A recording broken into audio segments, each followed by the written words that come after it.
Welcome everybody. We're super happy you're here. It is Wednesday, a wonderful Wednesday, April 19th. This is KRFF 95.9 LPFM, F5 Recovery Radio. Super happy we're here. We're live on Facebook. We're live. Yeah. Oh, yeah. All right. We should be. Yeah. Live on Facebook and live on the radio. We're live together. Yeah, we're all together. Yeah. Finally. Yeah, last week Adam was up in Minot, just doing the dang thing, and Kirsten was holding it down. That's what we do, you know. Yeah. How's your guys' last week been? Oh, we are live. Yeah. We're very tiny. I know. I don't know how to make it. Oh, I think I got it. I mean, but our personalities are so It's big. like zoomed in and fine. tiny. I look huge. You do not if it's tiny. Yeah, your guns look huge. I mean, you can't say that again. Yeah. Muscles. Sorry. Okay, I got a joke for you that Matt told me before we get started. Okay. Okay, what does Tickle Me Elmo have to have before he leaves the factory? 2 test tickles. Get it like testicles?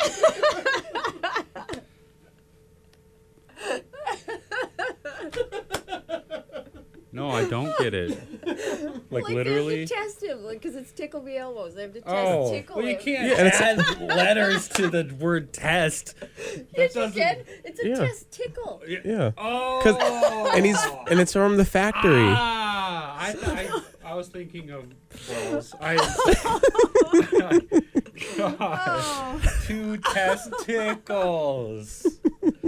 Oh, FCC is gonna zoom in on us. They're gonna be like, I'll pay that one. I'll pay Oh that one. my goodness. Oh my goodness.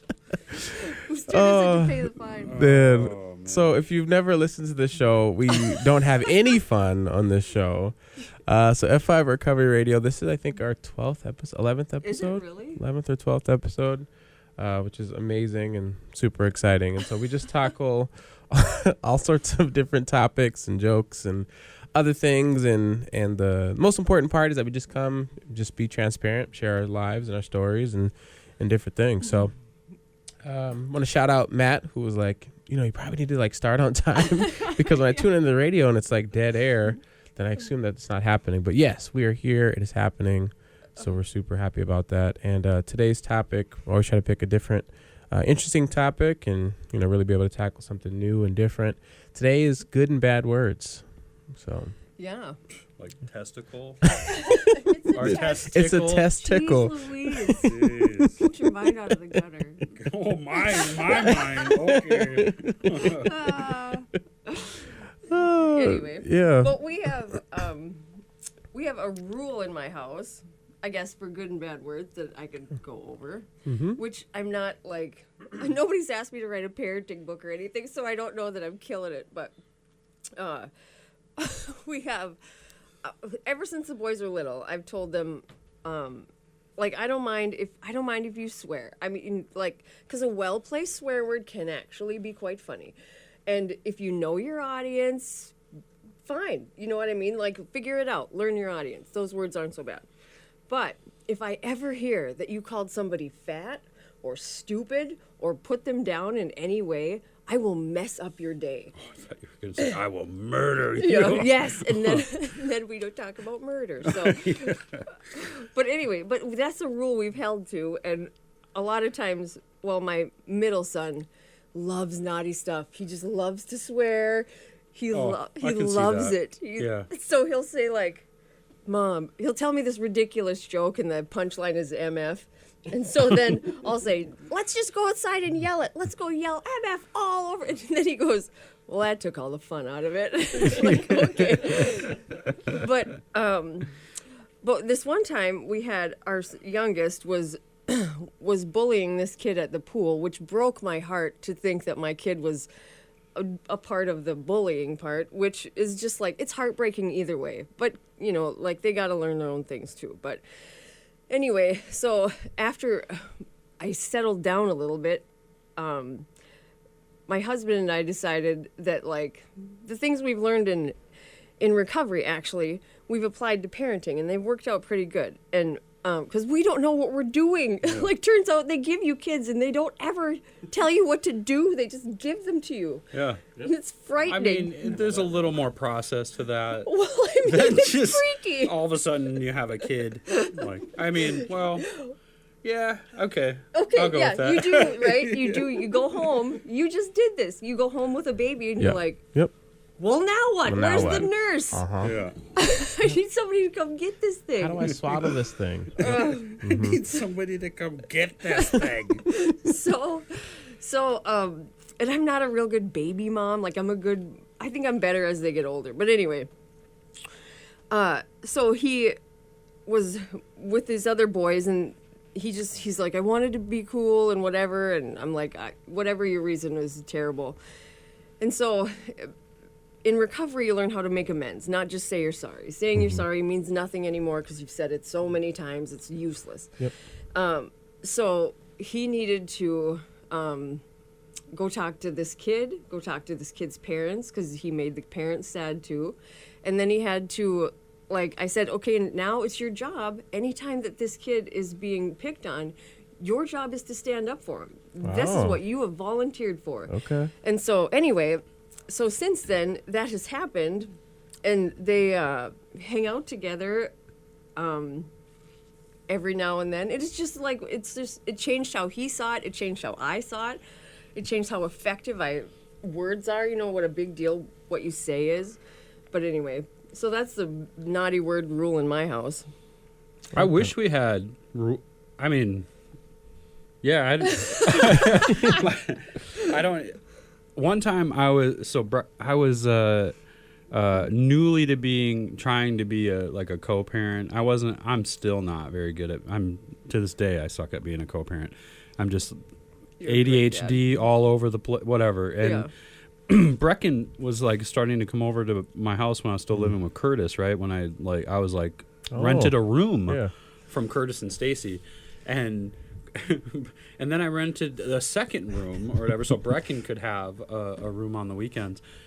And I can't say what he said, but he was like 6 or something like that. And so I walk into my bedroom. He's in my bed, like on his little phone or whatever, and he's like talking to this. It's like a voice activate or like changer or Like a whatever. voice Like, box. Sure, like sure. yeah, Yeah. like you say something into it and then it says back to you like a robot voice or something. Right. And so I walk in there. I just got done taking a shower, and I didn't want to get changed in front of him or whatever. So I grabbed my clothes, and I walk out of the room. I shut the door, and then I forgot my socks. So I went back in there.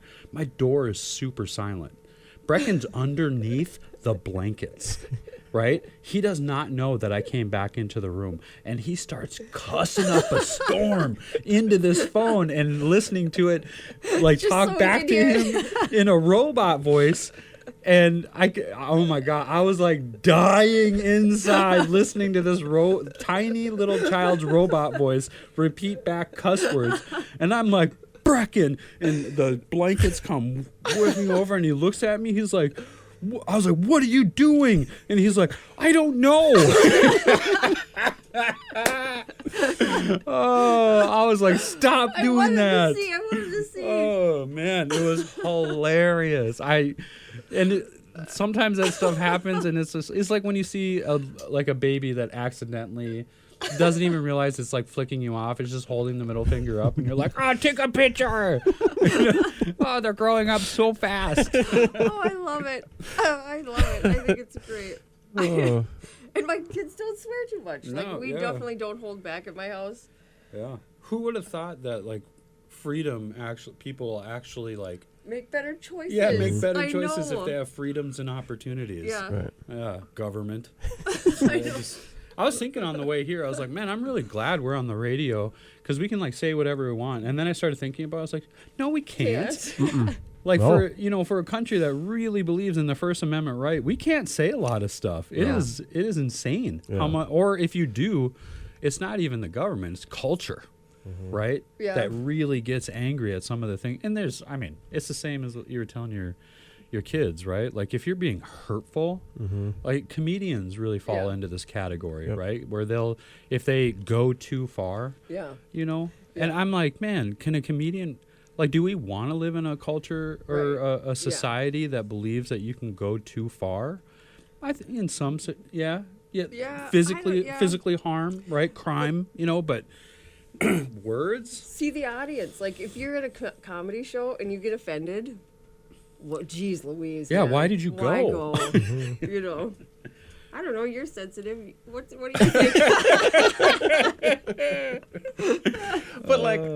But then I know what I'm getting into. Like this is probably like super controversial, but I went to see Louis C.K. live a couple of times, like before he had his whole thing. Yeah. But like, I knew what I was getting. I knew he was gonna like definitely talk about some different things that are like super inappropriate. And I have a buddy who went to see him post, like his scandal and all of that, and they were what like, was the scandal? Well, he had showed his genitalia to a staffer or like an assistant or something like that. But like, it's okay to keep your opinion to yourself, Kirsten. Yeah. We don't want to get canceled. Yeah, all right, we can't. I don't even know if we can get canceled. There's nothing here to cancel. So it's just, but he like talked about the situation, like kind of like made jokes and like kind of light of it, like after the fact, and so it's like, ooh, you know, like too soon. Yeah. Well, but then who defines like too soon? Yeah. And like one of the, I guess the kind of questions for like our topic was like, who defines like bad words? Like, so your point of like, if you're calling one fat, if you're calling one stupid, ugly, whatever, like you're defining that as a bad word. Is a bad word. Yeah, but like, who defines that? Like, does the government? Do our parents? Do you know? Like, who defines what's a bad word and what's a good word? Well, you just 100% explain the toxicity in America that happens because everybody's idea of truth is different, right? This is why they thought law would fix it. Right. But the problem is that like we have legislators, and legislators have different opinions and bias and whatever. And it's even, you know, have you guys seen that TikTok or that video come out with Frank Zappa lately about talking about people legislating like a theocracy or whatever, or they're legislating morals or whatever. Yeah, that's where we go wrong. Yeah, and so like people, it's more. Here's the thing, a lot even with truths or whatever, it's not true for everyone because everyone's different, right? There is no like. I'm almost to the point that there's no such thing when it comes to, there's only a very small group of moral objective truths, right? But even them can be swayed, right? So it's like murder's wrong. Yep. Unless you're in war. Murder's wrong unless the government's doing it. Right. Right? And so sometimes I think that we've created a whole law system to just suppress middle, lower class because if the penalty to the law is a fine, the only groups that are affected by that are low income. Right. You can't afford it.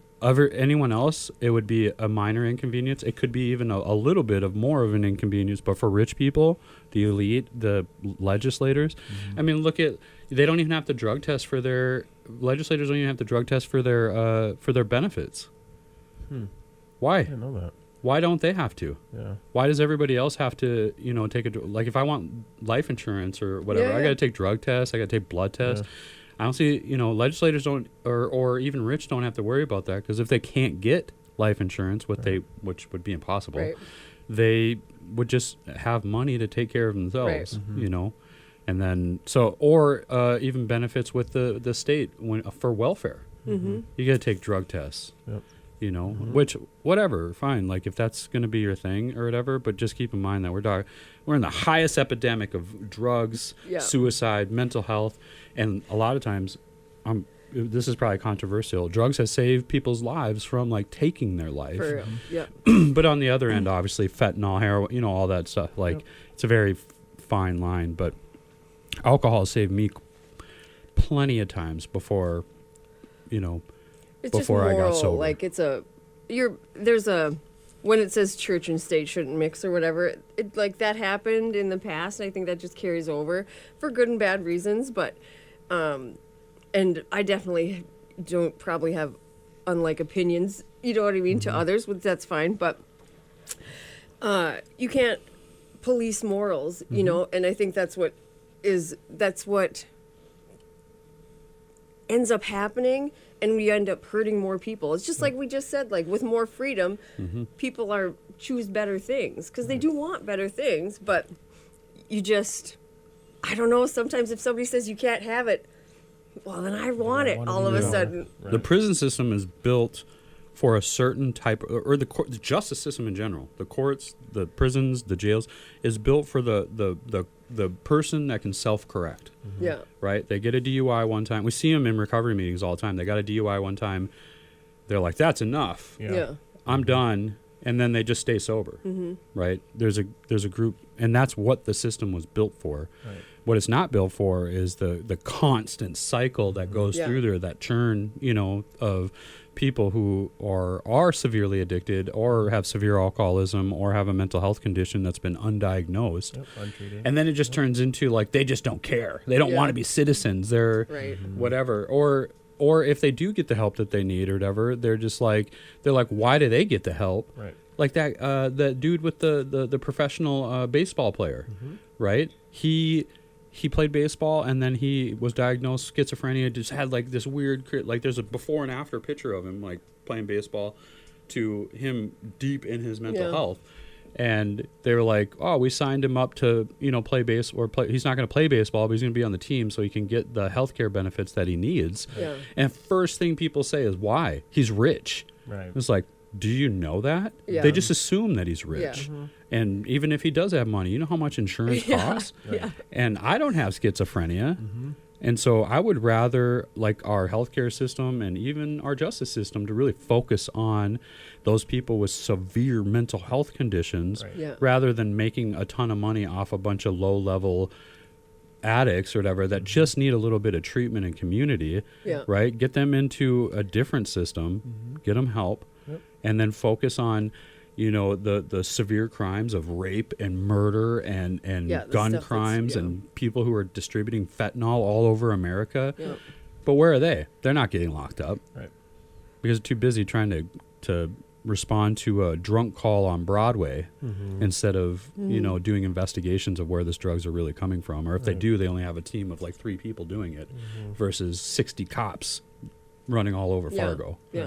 And mental health is untreated, but there's so much moral judgment behind that. Like, people think, well, it's not fair, and I didn't, if they get benefits, that's not fair. But if you're an adult and you're waiting for life to be fair, you're gonna die so unhappy. You know what I mean? Like, sorry. If you can make the conscious opinion to say that guy getting benefits is not fair, you're in a good place. Yeah, no right? Like, I'm not saying it's perfect. Right. I'm just saying that the people that are getting the services aren't thinking about who's getting benefits because they probably don't even understand them. Right.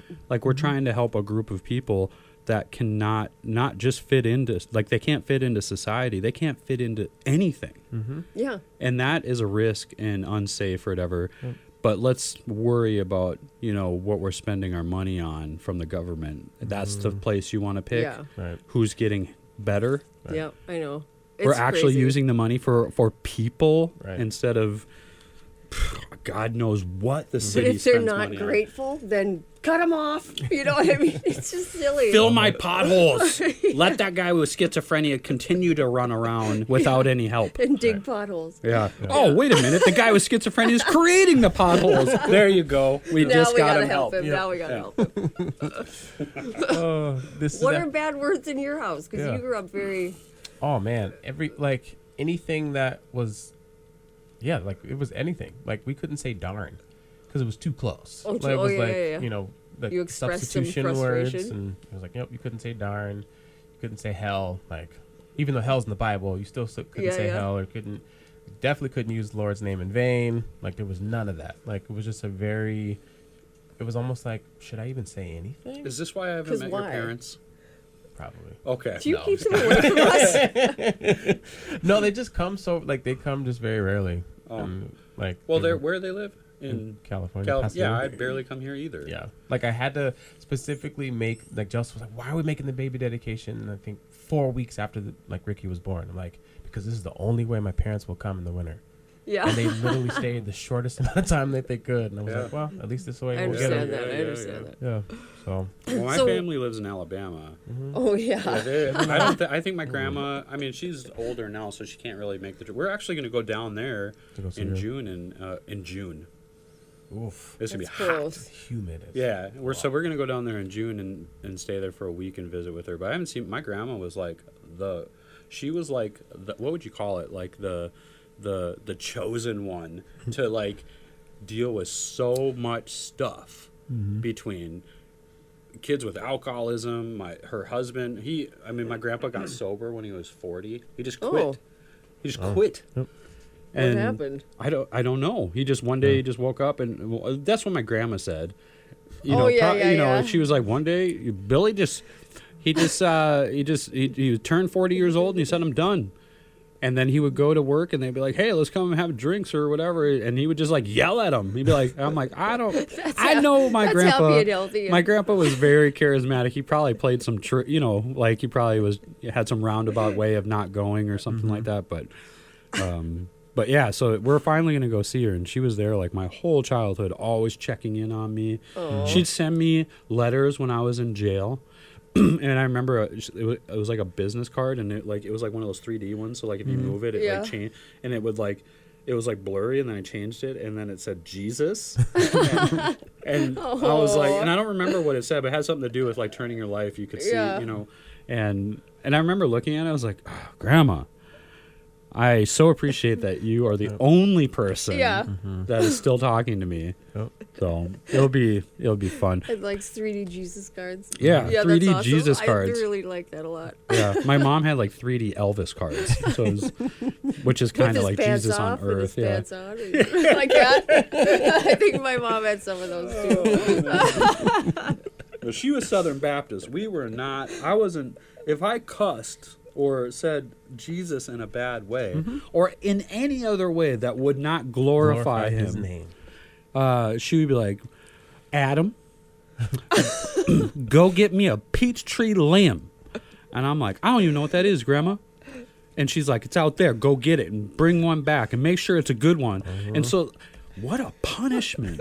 That's like going, like if you were on death row going and looking for the perfect electric chair. Yeah. Right? Like this one, This is going to hurt. So I would like try and find a medium one or whatever, one that could possibly break. You would be sent back. But she could tell like it was good, Never. The peach tree, there's not a lot of bad peach tree limbs. Like they come back and they hurt. All the kids before took the skinny ones. Yeah. Can you imagine today if I was like, Brecken, go find a peach tree limb. You'd be like, I'm calling the police. Yeah, no kidding. Like, are you? Good, I want a break. You'll get there. That's great. So what are your rules going to be for your house then, since you grew up so? I don't know. Like we've and talked Baptist, about that. Holy smokes. Yeah, we've definitely talked about like we're definitely not going to hit, not going to have any sort of corporate or corporal, whatever the proper punishment term is. Corporate is the right word. Like, a lot of timeouts and a lot of just discussions, because I think that was one of the trouble with just basically violence, or just that trauma of that. Like you never really got to discuss, you never got to talk about it. You never got to really this is why this is wrong until afterwards. But after I've just got spanked, I'm not trying to listen to anything you're trying to tell me. I'm trying to not cry to and help. look like a tough guy. So every once, there's definitely been some moments where my dad beforehand, he was like, okay, well, let's talk about what happened. Like, what was going on through your mind? Yeah. And not in a sarcastic way, but just okay, talk me through this decision to throw a rock at school. Oh, sure. Because I wasn't throwing at anything, but I was trying to throw it. I was it was like a handball court, so I was just throwing rocks at the wall. Teacher saw me, told me to stop, kept telling me, and I didn't stop. Yeah. And then I, of course, took it even farther and lied about the teacher telling me, which, again, just doubled down on it. Yeah, for real. But he was like, what was going on? I was just like, well, I didn't have any handballs. I was just throwing rocks at the wall. And he was like, well, then why'd you lie about it? I was like, I don't know. Yeah, I know. And he was like, okay, well, pull your pants down. It was just, but it was just get into talk about what I was feeling, or what the consequence, or what was my reasoning for this decision. Nobody asked us. Never talked. It was just immediate. You did something wrong. This is the punishment, not the why this is wrong. Why did you do this wrong thing? Yeah. Have any sort of hey, how are you going to not do this thing in the future? Because then I mean, I didn't get caught, but I still threw rocks at the wall. Yeah, I feel yeah, like yeah. that kind of parenting is like good for a small group of people. Mm-hmm. Like the justice system. Yeah, my sister. Yeah, right? yeah, My it sister works never got for in some. trouble. She Like, saw they me. She'd be do- like, I'm not going to throw Do rocks something at the wall. wrong, you threw rocks at something, Mhm. dad comes and is like, he found out, you're like, crap, I'm never going to do this again. Mhm. You already made that decision. Yep. Yeah. Guys like Adam Go find another. are contemplating on Beach how to do it again without getting caught. Yep. Right. You know, Yep. Yeah. the That was only me. time I really remember was that working Mm-hmm. was not my dad or my mom. It was someone else. And and today looking back, I realized that someone else was a vulnerable human being. Mm-hmm. Right. Yeah. And so like I was on the That's street scary. throwing apples. Yeah. And someone's like, throw apples at that window. I'm like, okay. Yeah. And I threw it at that window and it broke. And I was like, dang, I ran. Yeah, for real. And then someone snitched on me. The guy that told you to do it. And So then when I was out there the next time or whatever, the old man with a cane came over. And you know what he did? Blew my mind. Gave me money. He was like, What? because he called me over. And I went over and talked to him, and he asked me if I did it, and I said yeah. And then he gave me $5, and he said, thank you for telling me the truth. I'll take care of the window. And I was like, Oh. dude, Never forget anytime it. I went by that house, it was just like I didn't even look at it. Mm-hmm. You know what I Yeah. mean? Yep. That's Like incredible. I thought about it every single time I went there. Not about that I got money for telling you the truth, but that I broke the window of that house to an old man. Mm-hmm. And I was like, I wish that was like enough for Yeah, me going yeah. forward. But Right. now, like looking back at it, it was just like a thing that I remember. You remember it. And I Yeah. remember it. And I was just like, man, he didn't call the cops. Yep. He didn't even talk to my parents. Yep. And he gave me money. You gave someone money that broke something. Like he did some kind of like victim criminal kind of restoration Yeah. in reverse. Because it should have been the restoration's usually that the criminal Did you pay for the window? pays for the window, Right. apologizes, kind of restores yeah. that victim's rights or value. And what he did is instead of doing that, he restored my value Right. of someone who did Yeah. something wrong. Mm-hmm. But he empowered you, and He you didn't empowered. do it, It was again. crazy. And I think that that is I was so 6, and I remember it indicative. Yeah. still at 41. I know.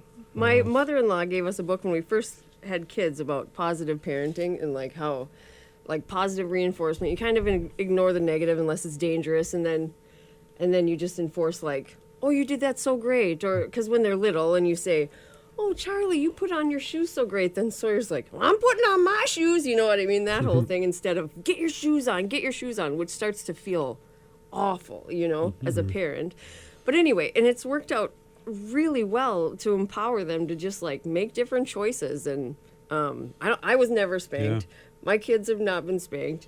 My mom would say, I'm gonna tell your dad, and I'd be like, don't tell dad. Why? I don't know what he would ever done. He'd just been like, Kirsten, don't. And I'd be like, don't yell, whatever. Anyway, I was sensitive, but anyway. But it really it's indicative of like reform for criminals and all of these things. Like we have a chance to empower these people to want to do better for themselves instead of us forcing them to doing it, having like probation and all these consequences. If you don't stay sober, you go back to prison. If you don't do this, you set people up to fail. Yep. And it's just, you're not empowering them to do anything better. Well, I think about that story with the old man, and like I remember it like it was yesterday. Mm-hmm.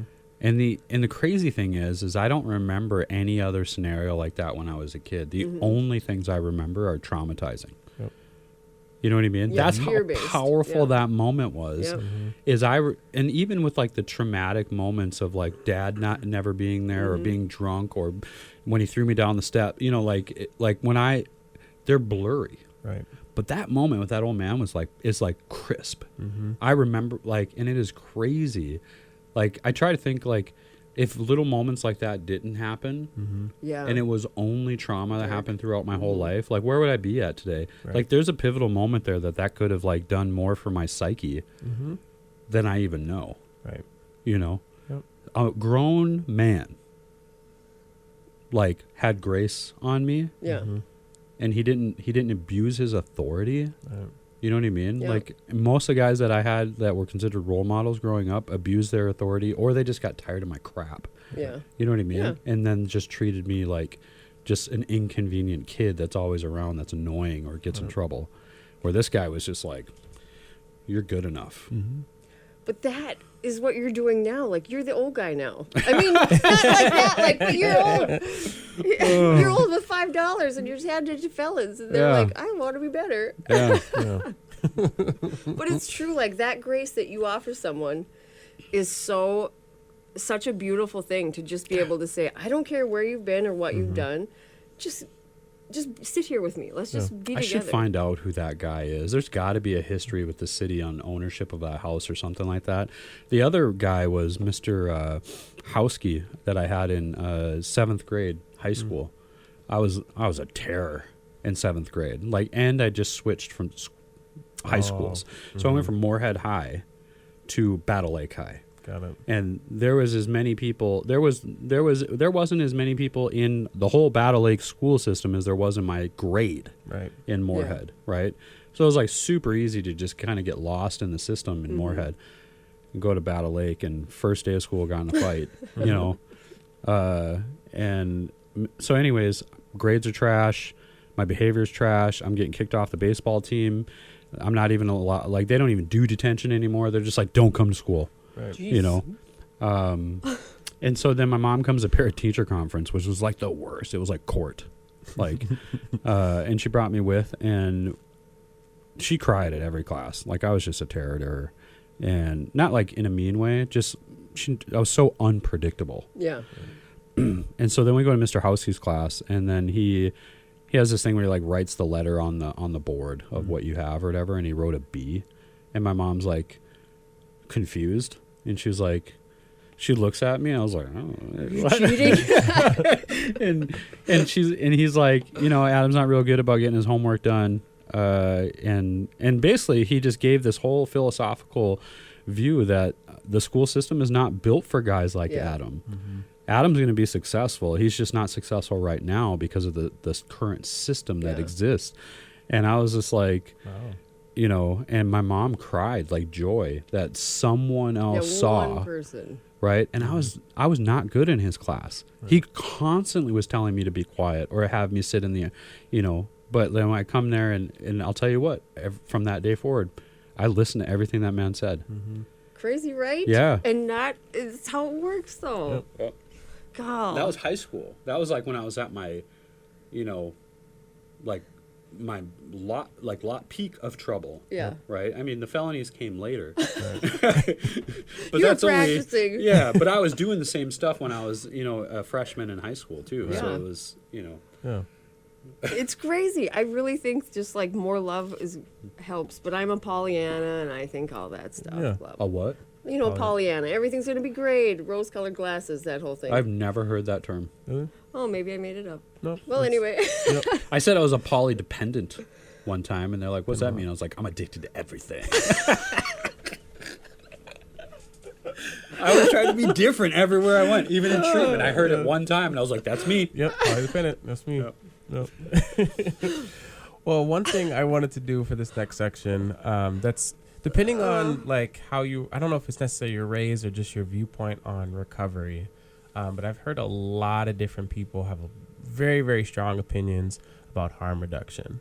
And so for some people, that's a good word. Right. And for some people, and you know, probably Facebook keyboard warriors, if you will, is a bad thing. So how do you guys feel about harm reduction? Yeah, you just want to start this morning off great. Yeah. Oh, yeah. Mm-hmm. Just jump right in. Oh, man. Well, let me first say that there's only a couple places in town that actually practice the full-on, you know, robust services of harm reduction. Do I need to define harm reduction? Do you think people know what that is? Probably, yeah. Yeah, well, even in the definition, it's probably different from place to place. Yep. So, I mean, we could probably... The general idea. Yeah, a general idea of harm reduction is... I don't even know how to really explain it other than that, like, we just don't have expectations on people's, you know, behavior or usage, and we just hope that they get a little bit better, and we encourage that, you know, if they're drinking, like, a 12-pack every day, which, to be honest, that's beneath me. I was, like, a case of beer a day or whatever, and then they go a day where they just drink, 6, and then they go back the next day and they're drinking a case or whatever. That would be a form of harm reduction, and you encourage, like, that behavior of when they did 6 or whatever, right? Yep. Or we work on goals of, like, instead of drinking 12, we're going to drink 10 today. Or instead of doing heroin, we're going to smoke weed, right? Like, there's a bunch of different forms, medicated assisted treatment, usage, behaviors, right? And it's really, in my opinion, the most graceful way to a sober life, if everyone else can get on board with it. Right. Because even in some scenarios of halfway houses and stuff, I've heard they won't even allow people, if they use, I kick them out. And I'm like, well, why did they move in there? I know, it feels well, because so they were using all the time. And I was like, and so then what happened? Yeah. So we're asking for perfection. Right. Right. And so I wouldn't say that the opposite of harm reduction is perfection, but the opposite of harm reduction is just being a douche. You know what I mean? I don't know. I mean, I have different words, but we're on the the radio, and so. But even, I mean, think of any of us that have tried to accomplish something that we set out to, and we didn't do it perfectly, but we stayed at it. Yep. That's harm reduction. Yeah. Right. And so, for me, I from 2000 to 2013, I went to meetings of recovery, and hardly ever stayed sober. And then in 2013 it just happened. Right. And people were, when people were like, well, I didn't get harm reduction, I was like, I remember you. You slipped all the time, bro.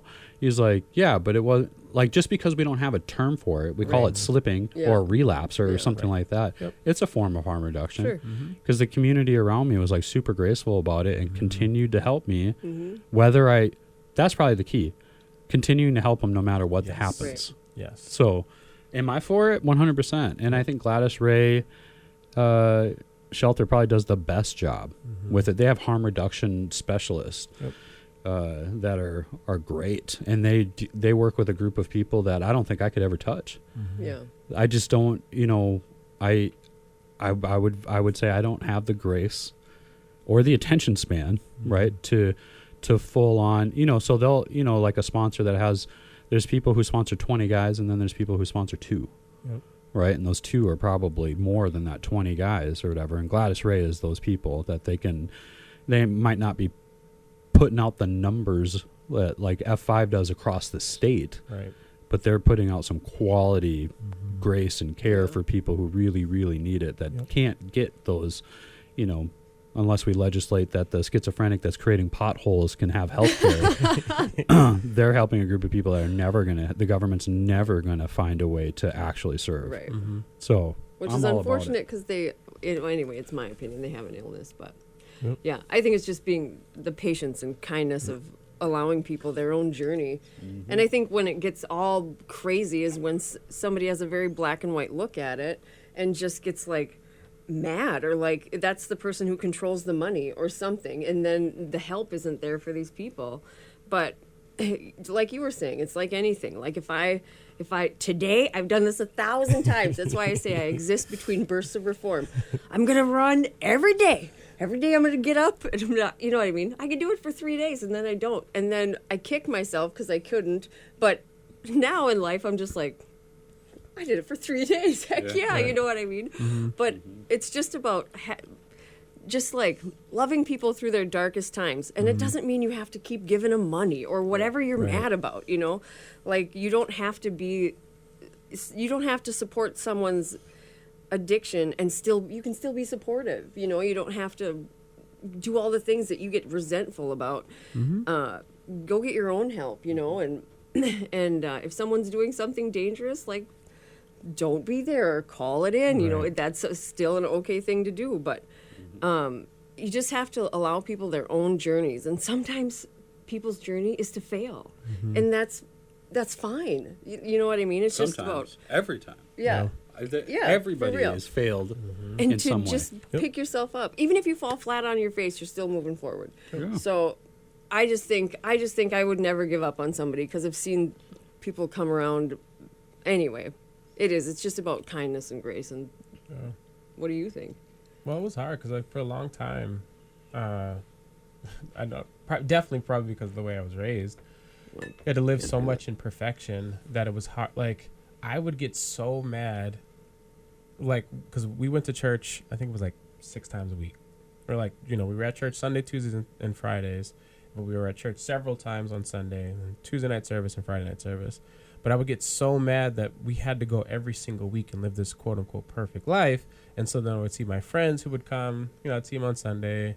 They would very rarely be there on Tuesday. Sometimes they'd be there on Friday because if there was games or other things that they got to do, I would get so pissed off at them that they were able to live technically an quote unquote imperfect life. And get to have a good time and still be saved and still get to do all the things and like take communion and like get Jesus. Like all these things. And it was just like, man, this totally sucks. Like, how are they getting to like live, in my mind, their full life? And that I have to live this one and that I don't get to have all the things that I see that they have. And, and you can't verbalize that question as a kid. No. And I'm just really pissed off and angry. And I carried that for a very, very long time. And then eventually, it was because of recovery, just starting to get to understand that like recovery isn't about being perfect. It's about just showing up. And then when I just got that, and then when I found a church that was like, hey, just show up. Like, it was just like, what? Like, I never had that permission to do that before. I never had a permission to like, hey, if you do relapse, if you do, slip, whatever you want to call it, come back. Like, it was like, it's in the book. People are saying it. It's like just reiterated every meeting I was going to. It was in my treatment groups, and my therapist kept saying it. It was like, just keep coming back. And I'm like, but you don't know how much I messed my life up. And I'm going off of this like perfect standard that I've had to like exist in for so long, and that I can't like. And then I was starting getting to be jealous. Man, there was a guy in treatment. Man, like we're so close now, but like I was so mad that like he would just go and like he would come in on treatment. We had treatment on Tuesdays and Thursdays. He would come on Thursday, and then on Tuesday he'd be like, "Yep, I gambled this weekend. I went out, just felt like it." And they were just applauding him, like, "Man, I don't want to say his name, but like, Mike, like this is so great." And I'm like, "Mike, if you're out there, man, I love you, brother." But like, I would get so mad, like, "How are you applauding this guy? Like keeps." And this was like every other week. Sometimes it was every week. He would just like Thursday be like, "Yep, I'm not gonna do it. Tuesday, yep, I did it." I'm like, "There's no way." I was so mad at him, and I was like, "Why am I so like frustrated at like how he's choosing to his life?" And it was just like, man, I gotta like just let however his path is gonna be, just be his path. And like he kept coming, like I mean, he did come every Tuesday. But then when somebody said, "Well, Ricky, you can go do the same thing," and I was like, "Oh yeah, I guess I could." Well, I don't wanna. I don't want to do that. I don't want to be like Mike. I don't want to go out and like because I don't want to like relapse and then come back on Tuesday and just be like, "Yep, I did it." Because I'm like, I might not come back on Tuesday. I'm pretty sure I wouldn't come back on Tuesday because I'd still be gambling. I wouldn't just stop. I wouldn't just live that so you life. found what worked for you, but it's just like it has to filter through resentments and jealousy, and I get it. And so it was just Me like, too. So I think a lot of that identification of like, harm reduction used to be a bad word, but now it's a good word because like, it's just different for everybody, and what their path is has to be their path. I can't dictate whatever Mike had to do to get. I mean, he's still clean now, and maybe just changing the word gave people permission to like be okay, come back. You know what I mean? Like, just come back. Nobody cares. You just gotta follow the agenda, right? So like if people are opposed to it, there's usually a reason, right? And like it's just like with politics and everything else or whatever. Like people who are like, marijuana should be, a part of recovery or whatever, which is fine. Like I'm not against it or whatever, what your journey is, but or like I publicly drink NA beer or whatever, and I used to be an alcoholic or something like that. Cool. Do you? You want people to be graceful to you, but you should be graceful to the people who are opposed to it. Right. Right? Or and at least are you happy? Yeah, or at least really present it in a way where it's like I believe that, that I'm not like trying to like recruit people to like drink NA beer because, or whatever, or to smoke marijuana. But usually it's because there's something in their life that's similar to it, and it works for them, and now it must work for everyone. Yeah. Yeah. You know, like the complete abstinent model. Like when F5 started, like there was a lot of groups that were against the idea of like, you know, the work we were doing, because they thought we were doing just recovery work and we were trying to start some movement or whatever. And they'd be like, well, what do you believe in, you know, marijuana, you know, enhanced recovery or whatever they call it, marijuana maintenance. And I'm like, do you, bro? And they're like, he's not in recovery. And I was like, just because I have that opinion doesn't mean that I do it. Right. Yeah. You know, like I'm just all about like people just finding their way. And I mean, if they think that's going to work, let them think it works until it doesn't work. Right. You know? Yeah. Like I got that benefit, luckily, because I live in a culture that's okay with drinking. Yeah. You know? Yeah. But fill in the blank with cocaine, meth, you know, heroin, any of that. And they're like, they're sinners. They used to think cocaine cured alcoholism, which I still believe, and I'm willing to try. Yeah. But yeah, if you're happy, I just think if you're complaining about something, you're obviously not happy with how your recovery is going. So look inward, change something inward. Anyway, it's not. Go ahead and talk about drums or whatever. So this is the F5 Recovery Radio here on KRFF 95.9 LPFM, which is being underwritten by Rough Cut Social. They are Fargo's ultimate entertainment destination for axe throwing. Enjoy fun with family and friends, a stellar team building excursion, or book a party. Rough Cut comes complete with a full beer, wine, and soda bar for your perfect time out. And they're located at 1100 MP Avenue, at Suite 102 in Fargo. You can check them out at roughcutsocial.com for more info. Oh, nice and sweet. That actually sounds a lot of fun. Have you guys done axe throwing? Yes. Yes. I have a video of Brecken. At a Target or at... Yeah. Or before you got sober? I have a video of Brecken where he's like, and I put it in slow motion, and it was like perfect, and he hit the bullseye. And I showed him, and I'm like, look at that. I was like, that's amazing. That's a keeper for life. He's like, yeah, it's okay. I'm like, well, you hit the target. You're like 9. So. Have you been? Yeah. I've been to Rough Cut. Rough Cut is amazing. So my buddies are actually they do a Sunday night like axe throwing league. Yeah. And it's like they have like a potluck and like a whole thing. It's really cool. It's like 8 weeks long. Cool. And yeah. I think it's $80 for 8, so $10 a week, and get to throw, I think 10 throws, and they just accumulate points on this, you know, whatever system that they have, and then at the end of the season, your points rank you in this tournament, and then they do a big tournament, and then they have another tournament.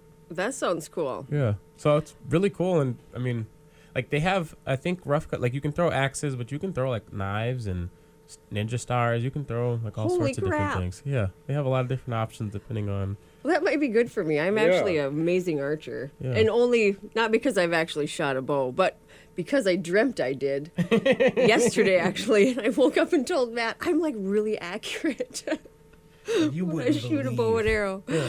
Anyway. We used to do that when we were kids all the time anyways. We'd like grab kitchen knives and go out in the backyard and like throw them at the... absolutely. Or really piss my dad off. We used his screwdrivers. And then we'd like throw them in. We'd be like, check this out. And I'd throw it in the dirt. Yeah. Or throw it like way up in the sky and then run. Oh, that's... Or whatever. Lawn darts. Yeah. That was actually a game they sold. My friend had a bow. And I was like, just shoot it straight up. And then run. Yeah. It was like, oh my gosh. We could have died so many times as kids. Like parents today, oh no. Could you imagine parents today trying to parent us when we were kids? I think I would have spanked him. Just kidding. You didn't believe in spanking until you got this kid. But it was like, be home by supper, don't go by the river. So that's where I'm going. My rules growing up was like, be home before the street light comes on, which sucks in North Dakota because you never know what time it's coming on. So you could like time it in your head and like, or you could hear like the buzzing right when I was about to start, and you just book it, you just run, and then like, or like you like be like come out walking out of the garage or something and be like, see, I was home. Yeah. You know? Oh, I know. I've tried that. And then it was later. It was like, just don't bring the cops home. That's such. Yeah, the cops became the streetlight indicator for my mom. Yeah, they did. Yeah. Oh, that's funny. Yeah. One time we lived in a town where I had 10 kids in my class. And oh my gosh, that's so little. It was. And that's including me. So there's 9 other kids. Anyway, but I was in the bushes in the park kissing some boy, and I heard my dad's truck start, because that's how small the town is. I heard my dad's truck start, and I ran home as fast as I could and beat him home. And he got back, and he was just looked at me like, I know exactly what the hell went on. I was like, oh, God, I felt so bad. Dude, one time me and my cousin were in the alley in Breckenridge, and like this was like right before the turn to bad behavior. Right, I'm a year older than him, so I went first. I took the dive, and I remember we were like arguing in the alley, like two 6-year-olds, 6 and 7 years old, arguing about God knows what. Yeah. And then I cussed at him, and he's like, "I'm gonna tell your mom." And I got on my bike and I just started riding as fast as I could, and I like envisioned like the telephone call happening on the telephone wire, and I was like pretending I was like ahead of it. And as soon as I walked in that door, boom! Just like, Dad went to town. And then I was like, I'm running away, and my dad's like, okay, go. And I went outside, and as soon as I opened the door, I just like all of a sudden the world became very big, and I was like, and so I went underneath the stairs outside. I was like, that'll show them. They'll think that my mom knew I was there the whole time. Yeah, she watched me, and Yeah. she was like, I'll just let him come in when he's ready. Yeah, for sure. I'm not dealing with that. Oh, man. Pick your battles, right?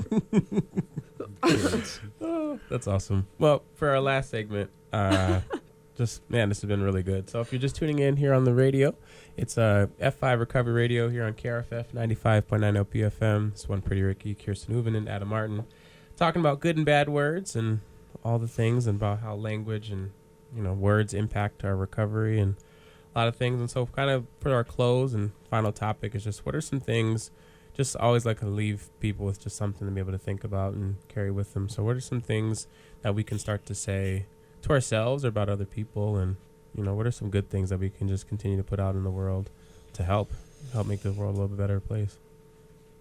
What are good things we can put out into the world? Mm-hmm. That's the topic? Yeah. I mean, give some advice. That's what he's saying. Oh, okay. I was going to say, I'm here. Yeah, I know. You're welcome. I am the good thing. You're welcome. You're welcome. I don't know. We kind of had a tone today of like just letting people be free and just let them be them. And I think my thing I want to put out there today is for family members and loved ones and friends and stuff like that. It's just as much. It probably feels like a huge struggle, right? When you have an addict or an alcoholic or someone who's incarcerated or just been released, or someone who just needs a lot more help. It probably hurts just as much as it hurts for the person that you're helping, right? In life or whatever. And so I just put out there that if you're trying, you're doing good, right? You're not going to be perfect. Your behavior will shift from time to time when you want to get punitive, or you want to guilt trip, or you want to just kind of detach from for a little bit. Like your mind's going to come up with 1,000 ideas of things that you can do, but just the positive parenting, encourage the good behavior, ignore the negative behavior, because one day that person may get sober, and you're gonna be glad that you just stayed loving with them instead of punish them the whole way there, or punish yourself because you think that you did a bad job, because you didn't. No. I know tons of people that came from what we would define as amazing homes that ended up becoming alcoholic.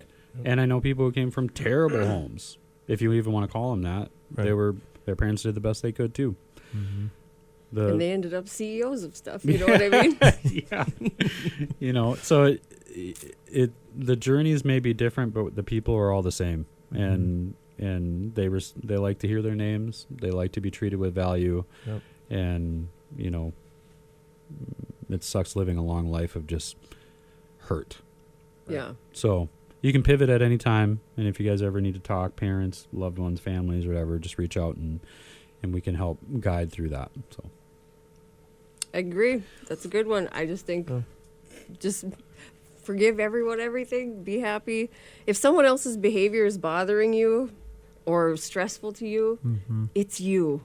You know what I mean? Like, that's hard to hear sometimes, but take care of yourself. If that means like a support group, Al-Anon, a therapist, just complaining to a girlfriend or whatever. Take care of you, because you can't control anybody else. And I know that just love them as much as you can. You don't have to give them money to love them. You don't have to provide a place for them to live to love them. You can just be an amazing support without judgment and stay sane, So, because you don't know how that story's going to end. And, what if it doesn't go the way you want? You want to be happy no matter what. Right. And what if it does? Then you want to be happy no matter what. Right. Anyway, but kindness fixes everything, I think. But kindness and inappropriate jokes. That's what I like. I like that. That was a good reminder for me. Thank you for that. I think just putting more good out and just, really just, I think just being where your hands are. We talked about that just a number of times throughout these episodes. Just being present, being right where your hands are, and don't go farther than that. It's easier said than done, especially if you're an overachiever or you try to live perfect or whatever you're trying to do. Let go of that too. It's so difficult to do. Yeah, I like that. Yeah, let go of that too. If you're trying to be perfect, stop it. Stop it right now. Perfect people are boring. Just be whatever you need to be. But yeah, just exist in that realm, and that looks different for every single person. It is going to look different in recovery. It's going to look different out of recovery. So if you're, of course, this is recovery radio. So those who are still struggling, it's going to look different. Things are going to be very, very difficult. Years in, days in, things are going to be very difficult. But if you just stay where your hands are and just do the next thing you can control with your hands, it's really going to make a difference. And I really hope that people will find recovery and hope that they will, get there. And as Adam said, if you are on Facebook or if you're hearing us online, follow us on all our social media on Facebook and Instagram, all the different things we have. If you're in the comment section, please just let us know. We've had just a variety of different people who have connected in a lot of different ways. And I hope that we were able to share some different things on the show. But then even afterwards, if you're watching this later, please just reach out, because life is hard enough to do on your own, but you don't have to do it on your own. We're here. We can get you connected with resources. There's great people that can do. If we aren't capable of doing it, we can help you get to the people that can help you do it. And we just want to make sure that we can just get more and more people in recovery, because life is so much better over here for sure. Yeah, it's free. So. Yeah, that's a good thing. And we love talking about ourselves. So anytime you want to ask us anything, I'll fill you in. Yeah. Anyway. Laura asked if F5 is only in North Dakota. For right now, yes. Mm-hmm. We do have a house in Moorhead, Minnesota, so we do some services over there. So we're kind of in Minnesota. But I will say that I'm working on a plan to build out a network, and the first place that we're probably going to do outside of North Dakota, Minnesota will be South Dakota. Awesome. And so I had the first committee meeting with 3 people in Sioux Falls that are interested in bringing it to South Dakota yesterday. And we had really good conversations. So right now the takeaway is that we got to do some research on, codes and housing and, rules, laws, state and city and stuff and county. So it's in the works, and South Dakota is my first target. Nice. So. And then I'll run something in St. Croix if you want. Where's that? Virgin Islands. Oh. Not Wisconsin. Where is that? Wisconsin. Anyway, That's all awesome. right. Well, this is F5 Recovery Radio. This is One Pretty Ricky, Kirsten Huovinen, and Adam Martin.